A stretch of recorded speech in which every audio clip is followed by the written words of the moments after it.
Announcement किया और कल रात में ही इसके बारे So that's the second press conference of Finance Minister Nirmala Sitharaman. The most powerful announcement there is that even if migrants, urban laborers and others don't have ration cards, they will still be able to benefit from government food grains, government provided food grains. That's the critical idea.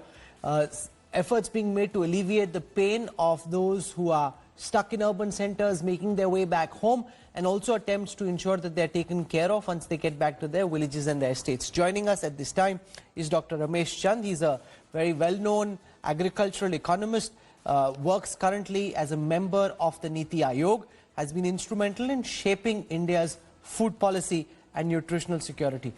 Thank you very much, Professor Chand, for joining us. I want you to explain how significant you believe the second tranche of the finance minister's announcements are, and how will this actually be operationalized, because the one nation, one ration card idea is not new. It was spoken of first in 2012 under the UPA. It was spoken of by Ramvilas Paswan in 2019, and it was supposed to be operationalized. So it's not, some of these are ideas, they aren't necessarily new. How will they be operationalized now in the middle of this health crisis? Thank you. At the outset, I just want to say that biggest package for any sector at this time is to keep the sector running. And we know that despite COVID and all those restrictions, we have kept agriculture moving. Agriculture harvest has happened, market has happened, except in few cases, fruit and vegetables.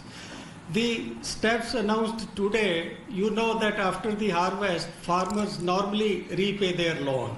So in some cases, farmers themselves decided not to sell their crops because markets were not working as efficiently as they are working during normal time.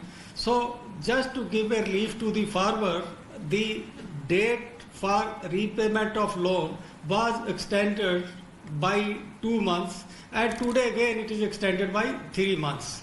So there is no pressure on the farmer that under any kind of distress you just sell your crop. If you want to keep your crop, you have money with you, you need not repay that money to the banks, and for which farmer will be charged the concessional interest rate.